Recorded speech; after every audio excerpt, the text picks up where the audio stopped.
राधे राधे।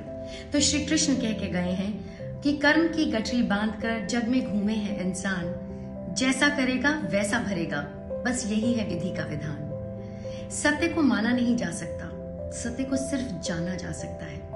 सत्य कोई छोटी बड़ी चीज तो है नहीं कि बस मान लिया और जान लिया। उसके लिए मेहनत लगती है, अटूट विश्वास लगता है। ये मैं इसलिए कह रही हूँ क्योंकि मेरी आज की कहानी में इसी विश्वास के बारे में बात किया जाएगा। अगर आप भगवान के आगे अगरबत्ती करते हैं, दिया जलाते हैं, तो ऐसा महसूस तो नहीं होता कि वो सुन भी रहे हैं कि नहीं, और अगर नहीं सुन रहे हैं तो उन्हें कैसे सुनाया जाए और उन्हें कैसे अपने घर में बुलाया जाए, वो मेरी आज की कहानी में है। तो कहानी सुनना तो बहुत ज्यादा जरूरी है, क्योंकि श्री कृष्ण आकर यही बताएंगे कि मैं सुन रहा हूं कि नहीं। यकीन ना है तो प्लीज कहानी जरूर सुने। तो शुरू करूं। तो एक इंसान है जो कि बहुत परेशान था।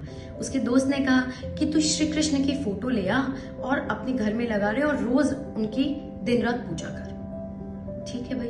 अब वो मूर्ति ले आता है, रोज अगरबत्ती करे, फूल चढ़ाए, फिर दिया लगाए। मगर कुछ महीने बीत गए लेकिन उसका कोई काम ही नहीं बना। फिर उसके किसी और दोस्त ने कहा, अरे कृष्ण भगवान को छोड़, तू काली माँ की पूजा कर, देख काली माँ कितनी शक्ति देती है और तेरा जीवन बदल देंगी और तू कहां से कहां पहुंच जाएगा। अब बेचारे जो इंसान था, उसका घर छोटा था, मंदिर जो था वो छोटा था, तो उसने कृष्ण भगवान की जो मूर्ति थी वो उसी मंदिर के ऊपर एक जगह थी वहां रख दी। अब काली माँ की फोटो ले आया, अब रोज अगरबत्ती करे, धूप बत्ती करे, फूल चढ़ाए।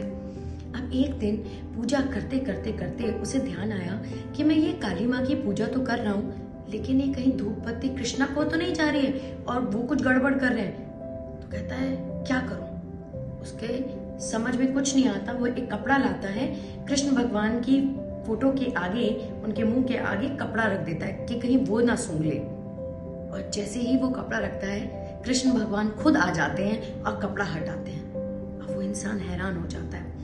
वो कहता है आप कौन? कहते हैं मैं वही हूँ जिसके मुंह पे तो कपड़ा रख रहा है। कहते हैं लेकिन जब मैं इतने सालों तक, इतने महीनों तक आपकी पूजा करता रहा, अगरबत्ती चढ़ाता रहा, तब तो तुम नहीं आए।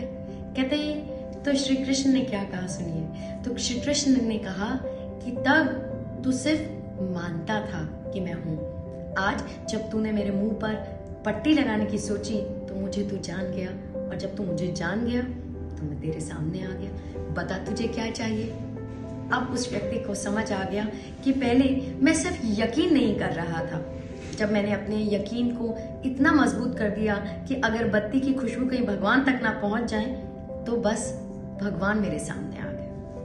अब कहानी का महत्व क्या कहता है? कहानी का महत्व सिर्फ विश्वास की तरफ जाता है कि अगर इंसान को विश्वास है कि भगवान है तो भगवान है।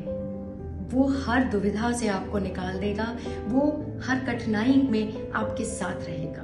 सिर्फ विश्वास करने की बात है। मैं तो कहती हूँ अच्छा है आपके ऊपर अगर बुरा वक्त आया है, दुखी समय आया है, तकलीफें आई हैं, क्योंकि यही तो भगवान के सबसे ज्यादा आपको करीब कर देता है। सबसे ज्यादा आप उसी को याद करते हैं कि प्रभु कुछ लीला कर दो, और जब वो लीला करता है तब आपको यकीन हो जाता है कि सच में मेरा जो मालिक है वो मुझे जानता है, मेरे बारे में फिक्र करता है और मेरी हर उलझन को बिल्कुल सही कर देता है। लेकिन समय जरूर लेता है, क्योंकि वो ऐसा नहीं है, वो तो भगवान है, वो तो कुछ भी कर सकते हैं, पल भर में कर सकते हैं। लेकिन जो पल भर में कर दिया उससे हमें क्या फायदा हुआ?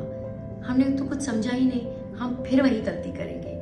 इसलिए वो समय देता है कि समझो, परखो, और फिर तो दुविधा निकल ही जाएगी, क्योंकि वो आपको उस काबिल बना देता है कि अगर कोई भी दुख आपके पास में आया है तो वो आपको सिर्फ और सिर्फ मजबूत करने के लिए आया है। मैंने इस कहानी से क्या सीखा? मैंने इस कहानी से सिर्फ ये सीखा कि सिर्फ धूप बत्ती और दिया जलाने से कुछ नहीं होता। सबसे ज्यादा बड़ी बात ये है कि आप उस चीज पर यकीन करते हो कि नहीं। अगर आप यकीन करते हो तो अगर धूप बत्ती ना भी लगाओ ना तो कोई फर्क नहीं होता। प्रभु यहाँ है। अगर यहाँ है और यहाँ पर पूरा विश्वास है तो बस सारे दुख सुख में बदल जाएंगे। खैर, ये तो मेरी बात थी। आपको ये कहानी कैसी लगी? अगर अच्छी लगे तो मुझे जरूर बताएं। धन्यवाद। जय हिंद।